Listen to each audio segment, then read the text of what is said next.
고린도후서 4장 1절부터 2절 짧은 구절입니다. 고린도후서 4장 1절, 2절 제가 읽도록 하겠습니다.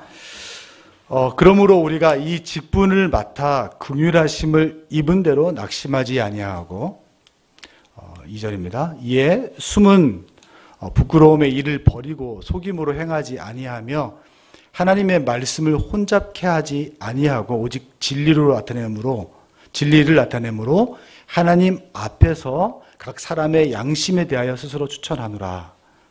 말이 이렇게 어렵죠? 이 말씀의 의미가 무엇인지를 한번 저희가 같이 오늘 나눌 텐데, 오늘 설교 제목은 지난 2주 전에 드렸던 제목과 동일합니다. 흔들림 없이 신실하게. 기억을 하시나요? 여러분 바다에 보면요, 배들이 참 많습니다. 그렇죠? 작은 배도 있고요, 굉장히 큰 배도 있어요. 제가 탔던 배 중에 가장 큰 배는, 놀라지 마십시오, 배 안에 엘리베이터가 있는 배였습니다. 14층까지. 와, 그런 배 타보셨나요? 안 타보셨어요? 타보시기를 나중에 권합니다. 그 14층까지 있는 배였는데, 그 배에는요 쇼핑 거리가 있어요. 그리고 수영장이 2개나 있어요. 뭐 카지노자 하는 곳도 있고요, 샵도 있고, 뭐 객실도 엄청나게 많아요. 여러분이 거기 그 영화 뭐죠? 타이타닉을 생각하면 돼요. 그 정도 크지는 않지만 굉장히 큰 배였습니다. 저 놀랬거든요. 그렇지만 우리가 뭐 보통 보는 배 중에는 어부들의 작은 낚싯배도 있고, 또 나룻배도 있고, 뭐 우리가 지난주에 봤던 것처럼 이런 컨테이너 상선도 있겠죠. 중요한 건요, 이 배들이 떠 있는 모든 바다는 다 파도가 있다는 것입니다. 작은 배가 떠 있는 곳은 파도가 없고 큰 배가 떠 있는 파도가 있다? 그것도 아니고, 반대로 큰 배가 떠 있는 곳은 파도가 없고 작은 배가 떠 있는 곳은 파도가 있다? 그렇잖아요. 파도가 없는 바다는 없습니다. 모든 배는 이 파도를 다 느끼는 거죠. 그런데 흔들림 없이 배들이 가죠. 제가 지난주에 드렸던 말씀을 여러분 기억하실지 모르겠지만, 사도 바울이 우리 인생에 우리가 배를 바다에 띄워놓고, 세상이라는 바다에 띄워놓고 가고 있는데, 흔들림 없이 신실하게 우리의 인생의 배를 항해할 수 있는 방법을 2가지를 말씀을 했죠. 자기 사랑하는 아들 디모데에게. 첫 번째는 너가 가지고 있는 그 구원과 하나님의 긍휼하심이 얼마나 큰지를 생각해봐라. 너를 쥐어 흔들고 있는, 네가 갖지 못해서 흔들리고 힘들어하는 그것보다 하나님의 구원이 못하냐? 이렇게 하면서 흔들리지 말아라. 네가 가장 값진 것을 가졌다. 이렇게 말씀하셨죠. 2번째가 무엇이었습니까? 하나님은 너에게 가장 값진 것을 주셨을 뿐만 아니라 너를 하나님의 자녀로 부르시고 너에게 직분을 맡겨주셨다. 그래서 사도 바울이 네가 가지고 있는 직분을 생각하면 세상 사람들이 너를 어떻게 조롱하고 손가락질하고 어떻게 평가해도 하나님이 너를 존귀하게 여기고 너에게 직분을 주었으므로 흔들릴 것 없다. 하나님이 너를 가장 고귀하게, 존귀하게, 가치 있게 여긴다. 그래서 사도 바울이 흔들리지 않은 영혼의 2 평행수가 있는데, 하나는 구원의 은혜와 하나님의 긍휼하심이요, 또 하나는 하나님의 부르심의 소명이라고 말씀드렸습니다. 아무리 힘들어도 라엘 캔드릭 선교사님처럼 아무리 힘든 상황이라 할지라도 하나님이 나를 부르셨다는 것을 우리가 인식할 수 있다면 우리가 흔들리지 않고 갈 수 있다. 이런 말씀도 여러분에게 드렸던 기억이 납니다. 오늘은 2번째, 사도 바울이 흔들리지 않고 신실하게 생활할 수 있는, 신앙생활을 할 수 있는 2번째 비법을 고린도 교회에 전하고 있습니다. 지난번에는 디모데라는 사랑하는 양 아들에게 전했다면, 오늘은 교회. 왜냐하면 이 고린도 교회가 문제가 굉장히 많은 교회였어요. 성적인 타락, 우상의 재물의 문제, 그리고 뭐 거짓 선지 교사들의 어떤 영적인 유혹들. 그래서 교회가 막 난장판이었습니다. 막 흔들리는 거죠.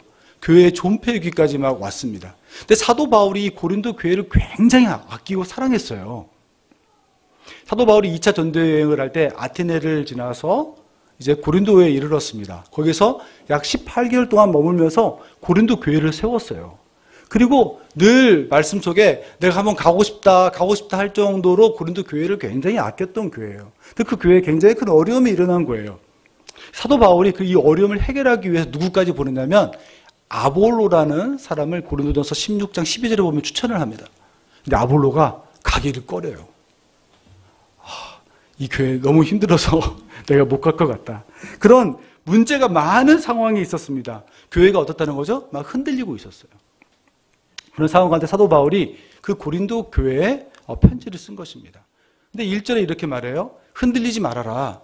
흔들리지 않고 너희들도 신실하게 끝까지 신앙의 배를 타고 갈 수가 있다. 그러면서 오늘 4장 1절에 이렇게 말합니다. 그러므로 우리가 이 직분, 지난주에 나눴던 말씀이죠. 직분을 가지고 있지 않네요. 흔들릴 거 없다. 그 다음에 무엇이죠? 하나님의 궁일하심을 입었기 때문에 흔들릴 필요가 없다.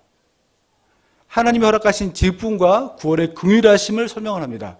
그리고 난 다음에 사도 바울이 뭐라고 말하냐면 그러므로 낙심하지 말아라 라는 말씀을 하시죠. 그런데 여기서 우리가 좀 볼 필요가 있는데요. 이 낙심한다는 단어가 어떤 말일까요? 여러분 낙심해 보셨어요? 낚시가 아니라 낙심. 낙심해 보셨나요? 우리가 마음이 쿵 내려앉는다. 뭐 이런 표현이잖아요. 근데 이 낙심이라는 단어가 영어로 보면 NIV에는 이렇게 표현이 되어 있고요. 킹 제임스 버전에 faint not 이렇게 되어 있습니다. faint라는 것은 여러분이 아는 것처럼 다른 게 아니라 약해지다, 뭐 희미해지다, 뭐 이런 의미가 있잖아요. 쉽게 이야기하면 이 낙심된다는 말은 다른 의미 아니라 내가 약해진다, 희미해진다라는 뜻이었어요. 근데 우리는 희미해지지 않겠습니다. 이것도 이해가 충분히 되는데 조금 헬라어 원어를 보면 앙카케오라는 단어로 되어 있거든요. 이 앵카케오라는 이 단어는 두 개의 단어가 복합되어 있는데 N이는 인이라는 뜻, 뭐뭐 안에 있는 상태, 뭐뭐 안에 있는 상태를 의미합니다. 이 안에 있는데 이 카케오라는 단어는 악함, 타락이라는 뜻이 있어요. 쉽게 이야기하면 내가 이 타락의 상태, 악함의 상태에 있지 않겠습니다. 조금 더 의역을 하면 나는 이 악함에 굴복하지 않겠습니다는 강력한 의지를 표현할 때 이 단어를 쓴 거예요. 그냥 내가 힘든데 또 낙심하지 않을래요. 이 정도가 아니라 의지적으로 나는 절대로 낙심하지 않습니다. 라고 낙심하지 말아라. 라고 고린도 교회에 지금 설명하고 있는 거예요. 사도 바울은 아무리 너희를 힘들게 하는 상황이 있을지라도 절대로 그 힘들게 하는 상황 가운데 낙심하지 말고 저항을 해라. 싸워라. 이런 의미로 지금 말씀을 하고 있는 거예요. 그럼 어떻게 싸워야 되는 거예요? 하나님의 직분도 알았어요. 하나님의 구원의 은혜도 알고 있어요. 그런데 여전히 힘든데 어떻게 싸워야 되냐고요. 구체적으로 고린도 교회에 변절하지 않고 악에 굴종하지 아니하고 끝까지 싸울 수 있는 방법을 그 다음 말씀해 주고 있습니다. 2절에 읽어볼게요. 이에 숨은 부끄러움의 일을 버리고 속임을 행하지 말아라. 쉽게 이야기하면 우리를 흔드는 것들이 어디 있다고 생각하냐면 우리를 쥐어 흔드는 것들이 외부의 환경이 있다고 늘 믿어요. 이 환경만 바뀌면 나는 신앙생활 잘할 수 있을 텐데, 이 환경만 갖춰지면 나는 괜찮은 사람이 될 수 있을 건데, 아니요. 여러분을 무너뜨리고 하나님의 사람으로 살아가지 못하게 하는 것은 외부의 환경이 있지 않아요. 사도 바울이 그래서 뭐라고 이야기하냐면 너를 쥐어 흔드는 부끄러운 일들 남들은 몰라. 내가 얼마나 부끄러운 일을 하고 있는지 남들은 몰라. 남은 알고 있는 은밀한 부끄러움 있잖아요. 그런 것들을 내가 내어버리지 않고, 두 번째 속임이라고 말합니다. 속임. 이 속임이라는 단어가 있는데요. 이 속임이라는 단어는요, 죄송합니다. 제가 헬라어를 잘하는 건 아닌데 이런 단어 뜻이 있대요. 파누르기아. 이 파누르기아도 동일하게 어떤 두 단어가 합성되는데 파스라는 모든이라는 단어와 이 누르기아라는 단어가 합성됩니다. 누르기아라는 단어는 에르곤이라는 단어에서 파생이 됐어요. 에르곤은 일이라는 뜻이거든요. 쉽게 얘기하면 속임수가 뭐냐면, 여러분 누구 속여본 적 있나요? 속임수가 뭐냐면 나의 유익을 위해서는 모든 일들을 내가 하는 것. 그것이 일종의 속임수예요. 쉽게 이야기하면 나의 유익을 위해서 무엇이든 할 수 있다. 이것이 속일 수 있는 행동이에요. 남들은 모르는 내 안에 있는 부끄러운 일들과 아, 나만 잘 되면 되지 하면서 행동하고 있는 너의 모든 것들을 버리지 않는 이상 너는 하나님이 기뻐하시는 흔들림이 없는 신실한 삶을 살아가기가 어렵단다. 이게 고린도 교인들을 향한 말씀입니다.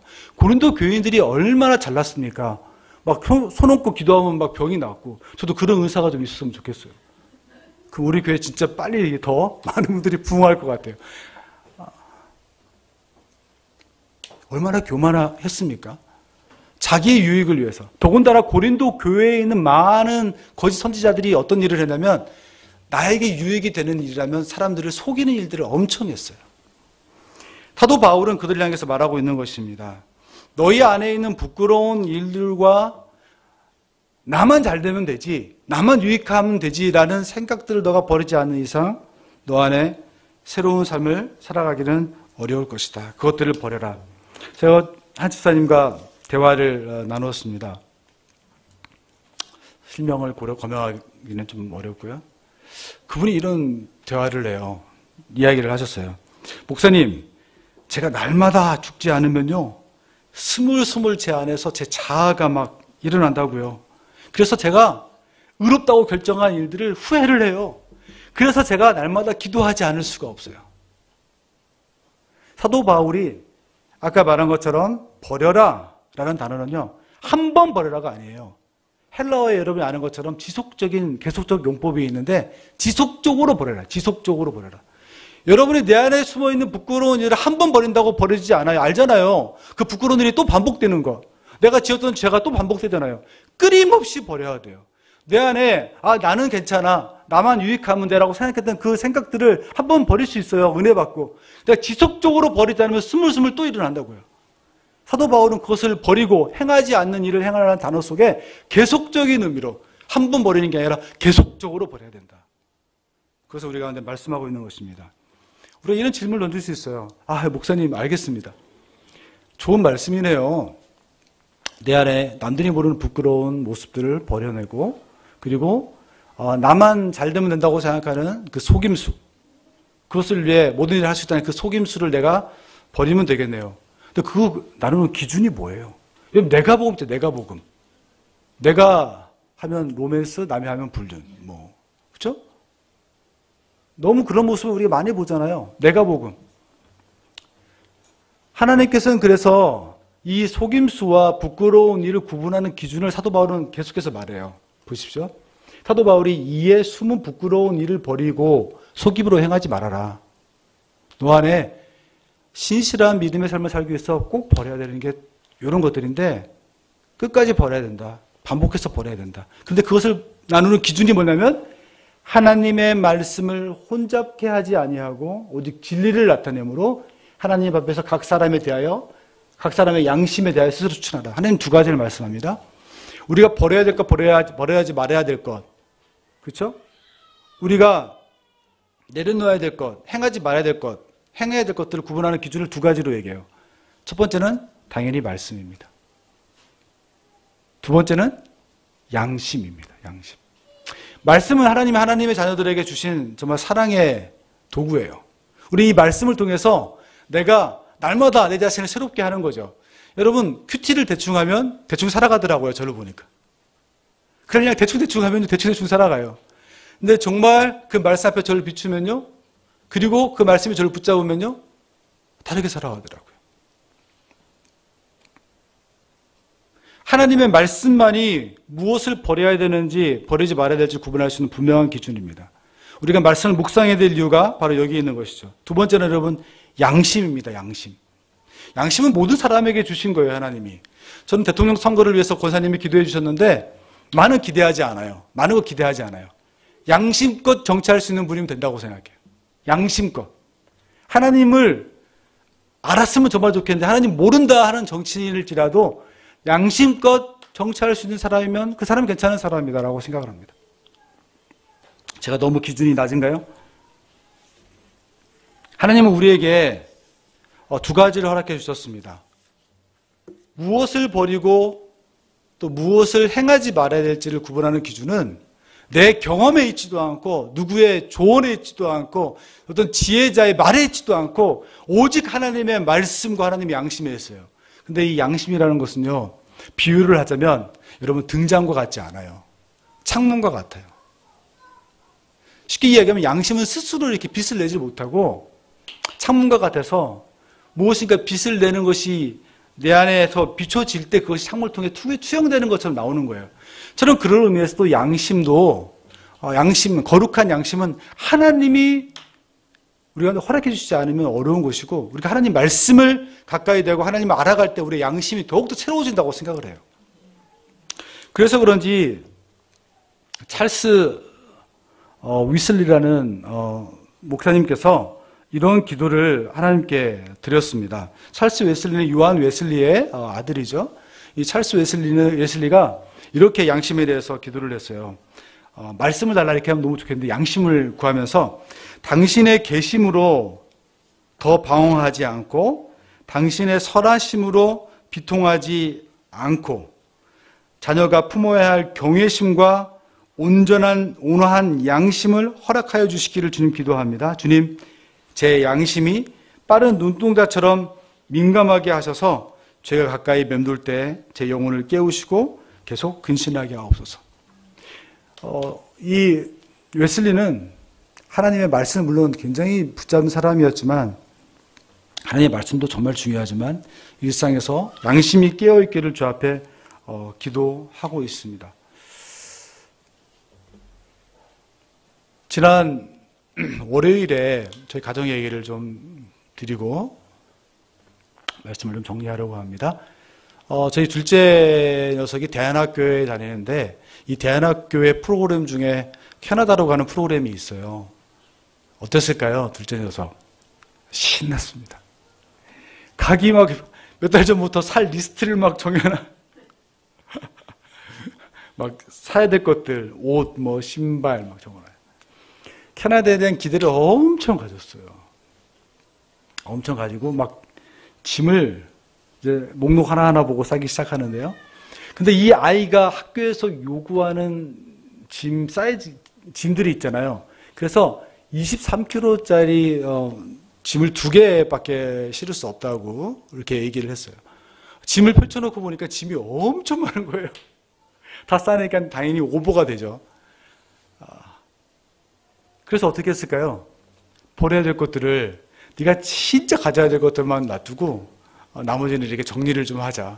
그래서 이 무엇을 가져가고 무엇을 버려야 될지 놔두고 가야 할지를 이렇게 구분하는데 서로 생각이 다른 거예요. 저희는 조금 더 음식을 좀 더 가져가면 원하는데 얘는 옷을 더 가져가고 싶어 하고 그런 갈등이 좀 있었습니다. 결국은 23.5kg에 맞췄어요. 맞춰가지고 통과를 해서 출국을 했는데요.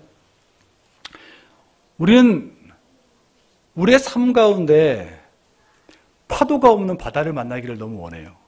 근데 여러분 파도 없는 바다 보신 적 있으세요?